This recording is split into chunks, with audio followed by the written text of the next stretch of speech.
último lugar, a fé é uma arma da nossa vitória.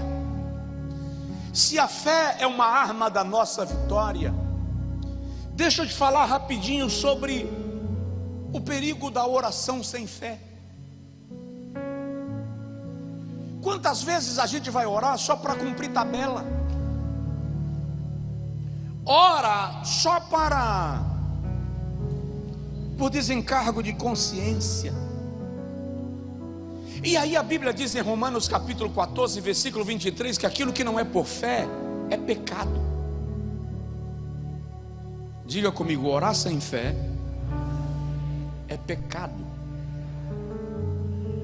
Tiago diz no capítulo 1, versículo 5: peça porém com fé, não duvidando, porque o que duvida é semelhante à onda do mar, levado de uma parte para outra parte pelo vento.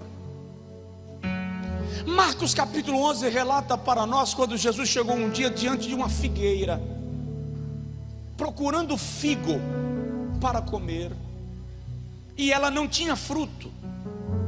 E a Bíblia diz que Jesus amaldiçoou a figueira. No outro dia, quando retornaram, a figueira estava seca.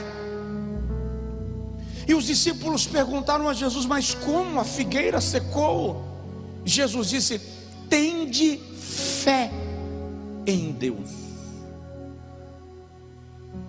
Alguém traduziu essa expressão por tende a fé de Deus, mas a tradução não é fiel ao original. A expressão é tende fé em Deus.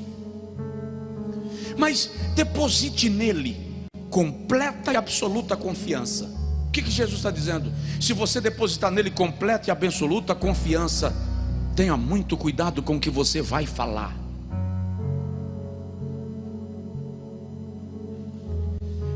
Homens de fé, mulheres de fé, não ficam falando bobagem, porque sabe que uma palavra movida por fé vai gerar resultado, vai gerar uma resposta. Evangelho segundo Marcos capítulo 21,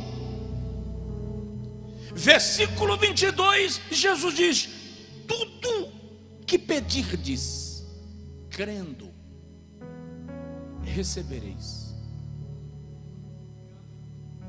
Como está sendo feita a sua oração? Como nós normalmente oramos? É como se nós pedíssemos apenas por pedir. É como se Deus fosse a alternativa da qual eu não posso escapar, mas eu não creio. E aí, quando eu oro e não creio, eu começo a criar arranjos,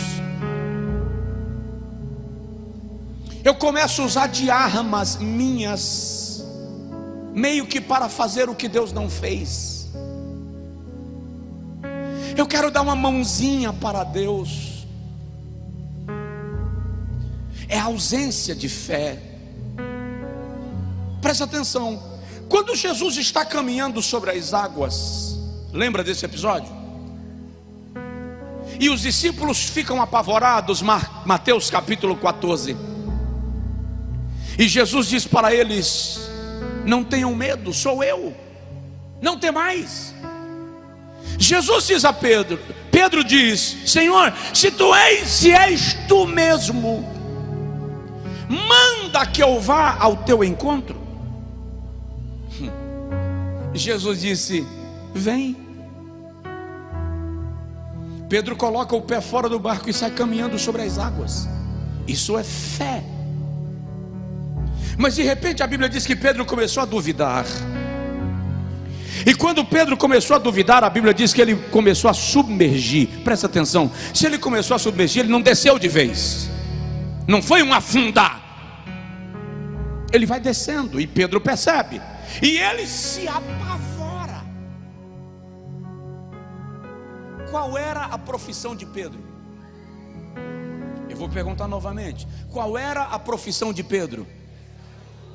Certeza? Deixa eu ver se você tem certeza. Qual era a profissão de Pedro? Pescador. Você já ouviu dizer de um pescador que não sabe nadar? Não. Se ele é pescador, ele sabe nadar. E o mar da Galileia era o lugar onde Pedro trabalhava. Ele conhecia o mar da Galileia. Então por que Pedro se apavora nas águas que ele já conhece? Como é que um pescador se apavora nas águas que ele já conhece, porque ele está submergindo? Não é contraditório? É porque quando você perde a fé, até as tuas habilidades não servem para nada. Quando você perde a fé, você se afoga no território que você já conhece. Quando você perde a fé, você mergulha na lama que você já atravessou. Preste atenção, essa luta que você está passando agora, você já passou algo parecido antes e sobreviveu. Mas como agora você está sem fé, você está afogando em águas que você conhece. Você já passou por lutas piores do que essa que você está passando agora, e está afogando porque você perdeu a fé. E sem fé você afoga em território que você já pisou. Você afunda em lama que você já atravessou. Mas o Senhor Jesus te estende a mão nesta noite, te suspende e diz: levanta-te, homem de pouca fé, porque duvidastes. A palavra que eu trago da parte de Deus para a sua vida esta noite é: levanta-te, não duvida. O Deus que te fez vencer outras lutas também te fará vencer esta, porque Ele nunca falha. Aleluia. Só quem crê dá um brado de glória. Aleluia.